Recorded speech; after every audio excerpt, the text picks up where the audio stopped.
Cette semaine, j'ai testé le pass-through du Glowforge Pro pour faire un plus gros projet. Je vous montre comment j'ai fait.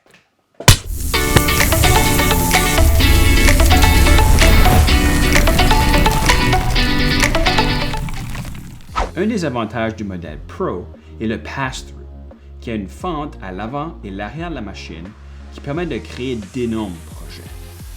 Mais pour utiliser le pass-through, il faut enlever des vis à l'intérieur de la machine. C'est très facile et aucun outil sont requis. La première chose est d'ouvrir le couvercle et d'abasser la porte d'entrée. Vous pouvez voir les deux vis que vous devez dévisser. Ceci va libérer ce qu'ils appellent le Pro Shield. Ici, je vous montre le caoutchouc qui couvre la fente pour garder la poussière et les odeurs dans la machine lorsque le Pro Shield est enlevé. Et voici comment le pass-through fonctionne.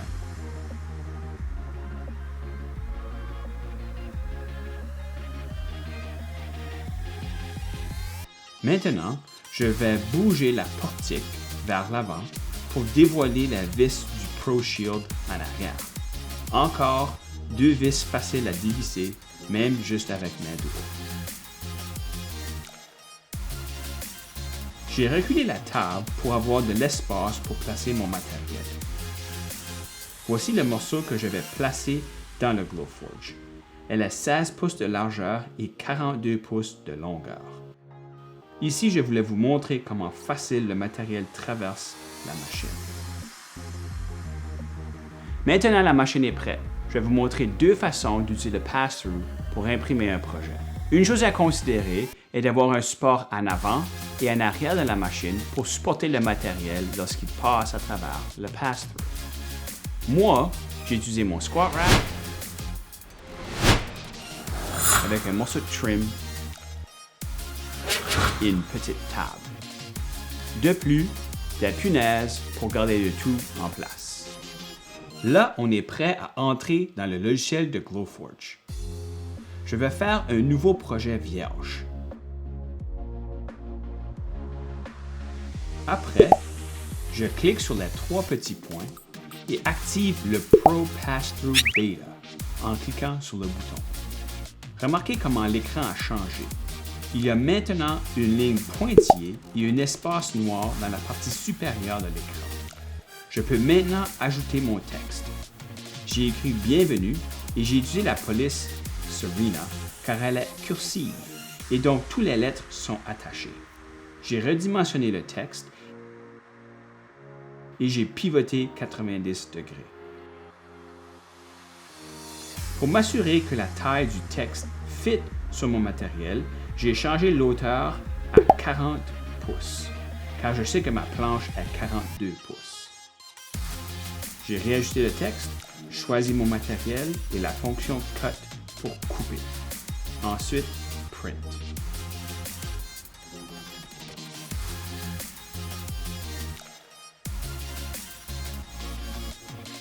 Remarquez que la machine a seulement coupé la partie inférieure à la ligne pointillée. Le Glowforge prend des photos. Je ne dois pas bouger le matériel ou ouvrir le couvercle. Lorsque elle est prête, elle me demande de bouger le matériel environ 8 pouces.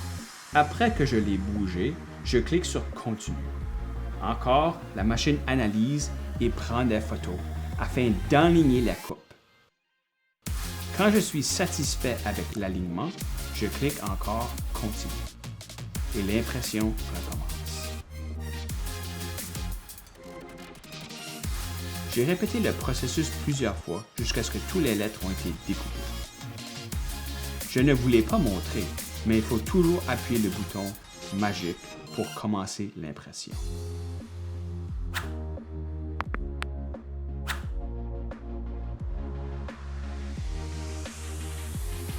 Après, j'ai sorti mon morceau. J'étais très impressionné avec la précision de l'alignement du Glowforge, mais malheureusement, le laser a seulement coupé à travers le matériel sur la première passe et un peu sur la dernière. J'ai décidé d'essayer une deuxième fois. J'ai ralenti la vitesse du laser un peu et j'ai changé le B majuscule de bienvenue à un B minuscule. pour que toutes les lettres soient collées ensemble. Et le processus était le même.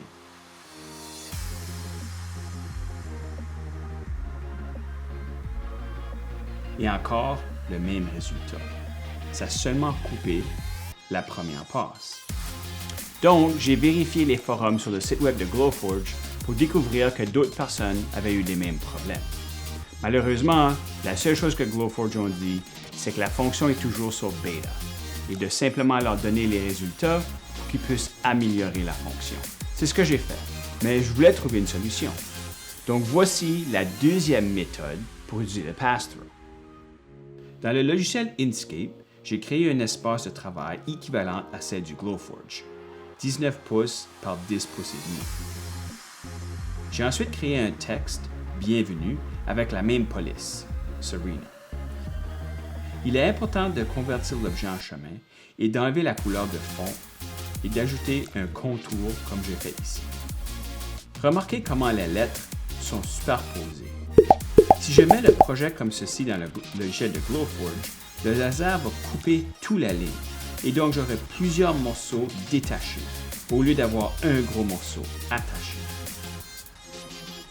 Donc, j'ai fait union de toutes les lettres. Remarquez la différence. Ensuite, j'ai redimensionné le texte à 40 pouces pour avoir la bonne taille et pivoté à 90 degrés. Ensuite, j'ai découpé mon texte « Bienvenue » en 5 différentes parties, chacune avec une différente couleur de contour. Je vais expliquer pourquoi il est important d'avoir différentes couleurs pour chaque partie du mot plus tard. La dernière étape avant de passer au logiciel de Glowforge est d'enregistrer notre projet comme SVG. Dans l'application Glowforge, j'ai créé un nouveau projet vierge et j'ai ensuite importé mon SVG. Ici, vous pouvez voir chaque partie du mot « Bienvenue » que j'ai découpé. Et parce que chaque partie a une différente couleur, chaque partie peut être configurée indépendamment, ici à gauche. J'ai décidé d'essayer d'économiser mon matériel et de recouper par-dessus la dernière tentative. Avec l'outil Zoom, j'essaie d'aligner le mieux que je peux les lettres. Ici, je veux juste découper la lettre E. Donc, toutes les autres parties, j'ai choisi Ignore et Coupe pour le E, et ensuite Print.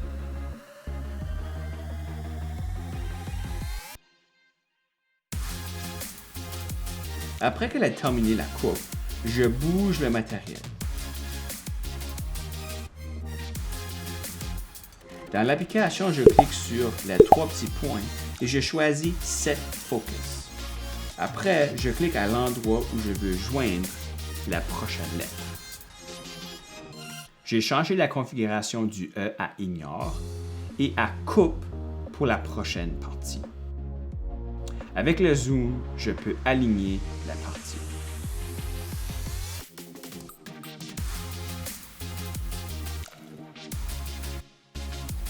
Et ensuite,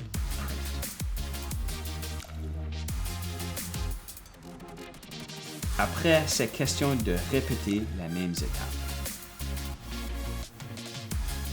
Le processus est très semblable à l'autre, sauf que moi, je dois aligner de façon manuelle les lettres.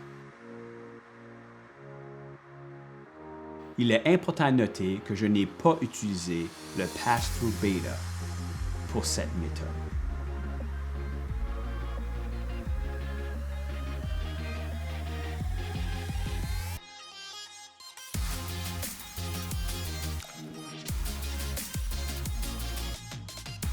Mais cette fois, le laser a découpé à travers le matériel à chaque partie et donc le projet a réussi.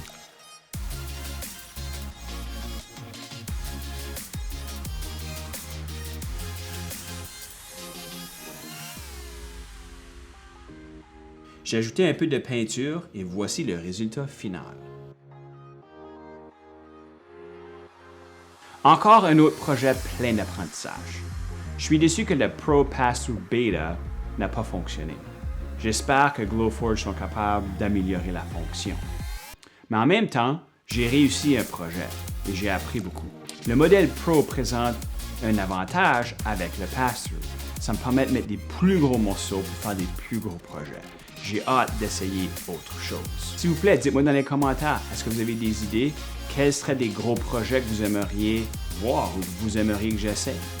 Des petits détails avant de terminer la capsule. 1, je vais changer à une capsule à tous les 2 semaines. Ça me prend du temps. S'il vous plaît, soyez patient. 2, s'il vous plaît, abonnez-vous si ce n'est pas déjà fait. Ceux qui l'ont déjà fait, merci, j'apprécie votre support. Donnez-moi un j'aime et on se verra dans le prochain coup crié.